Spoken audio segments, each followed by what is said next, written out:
Ayon kay Ombudsman Boyeng Remulla, lumalabas sa kanilang imbestigasyon na nagsabwatan umano sina dating Senate President Cheese Escudero at dating House Speaker Martin Romualdez sa Pandarangbong. Kaugnay pa rin yan ng flood control scam. Sa Mayo, nakatakdang isampa ng Ombudsman ang kaso sa Sandigan Bayan. Bukod sa pagkakadawit ni Escudero at Romualdez sa flood control scam, posible rin daw na nilabag nila ang batas sa pagbuo ng 2024 at 2025 national budgets. Sinabi noon ni dating DPWH Undersecretary Roberto Bernardo sa Senate Blue Ribbon Committee na nagbigay siya ng 160 million pesos kay Maynard New na umano'y bagman ni Escudero. Si New ay isa rin sa mga campaign contributor ni Escudero.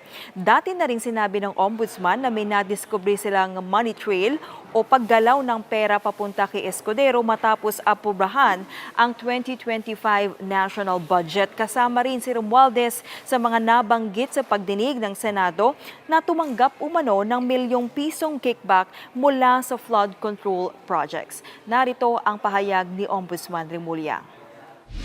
It's actually the way that the budget was passed upon by the two houses and how many things happen to have been implemented because of that. At Camille, may payag na ba ang kampo ni na Escudero at Romualdez? Jiggy, wala pang bagong pahayag na inilalabas sina Escudero at Romualdez pero dati na rin nilang itinanggi na sangkot sila sa flood control scandal. Ayon kay Ombudsman Remulla, marami pang miyembro ng Kongreso ang posibleng sampahan ng kaso sa mga susunod na buwan. Titignan din daw nila kung may mga paglabag sa budget process sa panahon naman ni dating House Speaker Lord Alan Velasco noong Duterte administration. Samantala, Jiggy, nagbabala naman si Remulla kay House Secretary General Cheloy Garafil na sundin ang sabina ng Ombudsman para ilabas ang Statement of Assets, Liabilities and Net Worth o SALN ng ilang kongresista at empleyado ng Kamara. Kasama dyan ang SALN ni dating House Deputy Secretary General Sofonias Gabonada na nagsilbi sa termino ni Romualdez bilang House Speaker noon.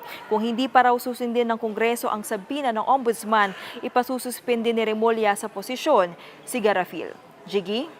At lutang na nga ang pangalan nung si Gabonada. Ang tawag nila dyan ay si Ponyong dyan sa Congress. At itong si Ombudsman Remulla ay pinapasabpina ng House Justice Committee kaugnay sa SALN naman ni VP Sara. Ano ang plano dito ni Ombudsman Remulla?